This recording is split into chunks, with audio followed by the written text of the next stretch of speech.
Vriende, hartlik welkom op Goeie Vrydag. Vandag onthou ons wie is Jesus.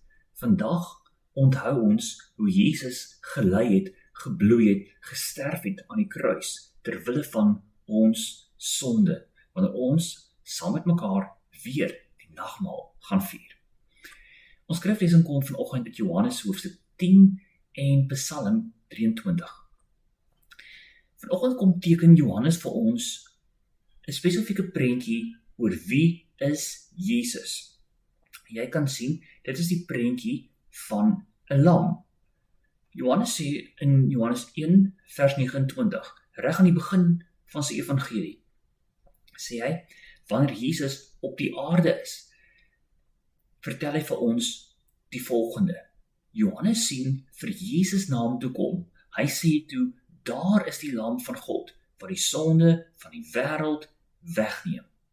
So Johannes maak 'n prentjie van Jesus op die aarde en sê, maar hy is die lam van God.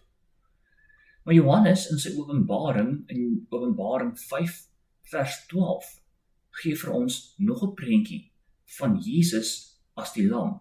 Die lam wat geslag is waardig om te ontvang die krag en die rykdom en die wysheid en sterkte en eer en heerlikheid en lof.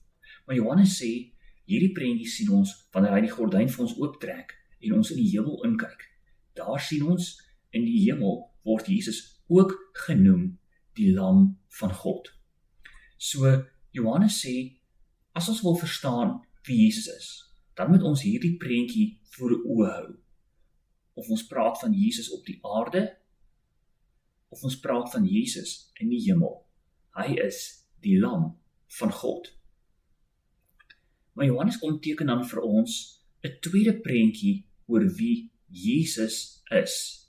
Ja, in die middel van sy evangelie sê hy, daar is nog 'n beeld wat jy nodig het om te verstaan wie is Jesus. Johannes 10 vers 11 sê, ek is die goeie herder. Die goeie herder lê sy lewe af vir sy skape. Jesus is nie slegs net die lam nie, maar hy is ook die herder. Jy sien, Jesus kom ruil plekke met ons. Jesus kom as herder en hy kom sterf in ons plek as 'n skaap. Daarom kan ons vir mekaar sê, maar Jesus is gelyktydig die herder en die lam, want hy is die herder wat sy lewe afgelê het, sodat hy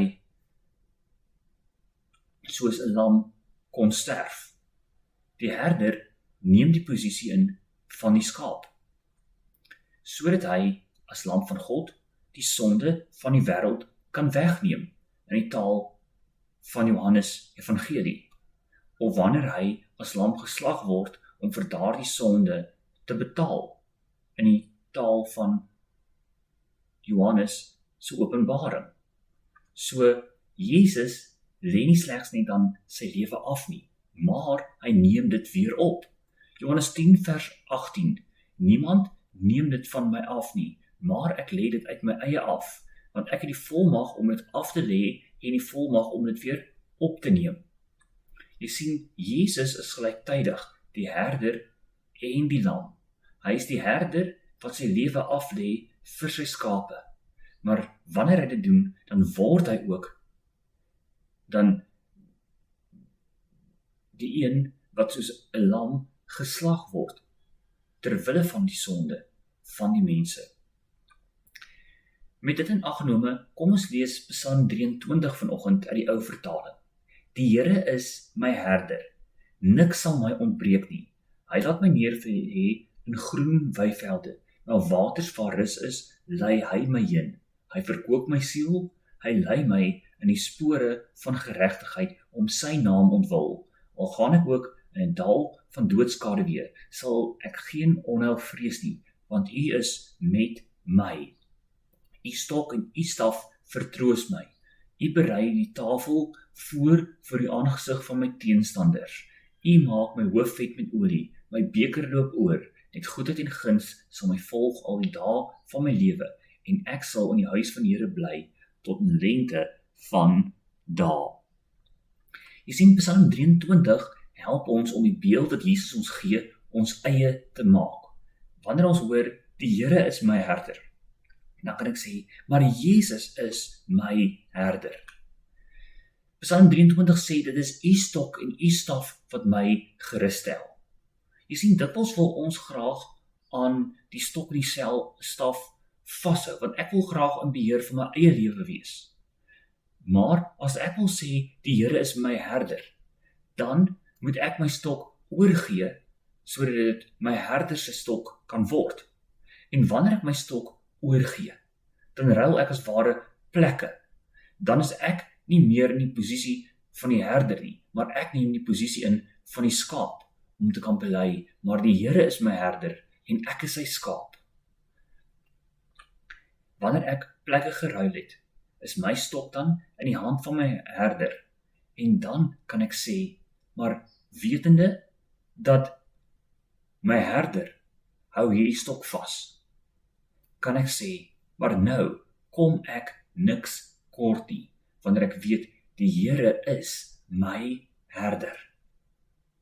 Daarom kom ek niks kort nie. Maar Psalm 23 sê, dit kan, al gaan ek deur 'n dal van doodskaduwee, hoef ek nie bang te wees nie. Want jy sien, die herder is ook die lam wat geslag is. Hy het die dood reeds oorwin, en daar het hy met sonde afgereken. En hierdie herder, wat die lam gemis, wat die sonde reeds weggeneem het, hy is by my. Daarom hoef ek nie bang te wees, sou ek deur 'n dal van doodskaduwee gaan nie. Johannes 10 vers 3 en 8. Die skape luister na die herder se stem. Hy roep sy skape op hulle name en hy lei hulle uit. Almal wat voor my gekom het is diewe en rowers. Jy sien, Jesus ontken nie dat daar diewe of rowers is wat skape leed wil aandoen nie. Maar hy sê, hy ken sy skape op hulle name. Sy skape luister na hom en hulle volg hom. Psalm 23 sê, U berei vir my die tafel voor die oë van my teenstanders, my beker loop oor. Die Nuwe Testament vertel vir my en jou ook van 'n tafel wat voorberei is. Dit is by die tafel van die nagmaal.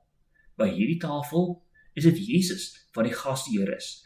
Hy nooi jou uit om te sê, kom neem jou plek nou in.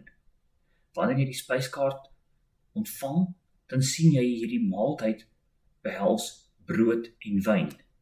Maar wanneer jy van die brood eet of van die wyn drink, hoor jy, dit is sy liggaam wat vir jou gebreek is. Dit is sy bloed wat vir jou gevloei het.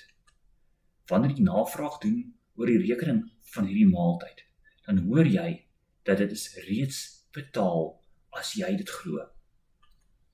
Jy sien die merke in Jesus se hande en voete en besef dat hierdie maaltyd het regtig Jesus se lewe gekos.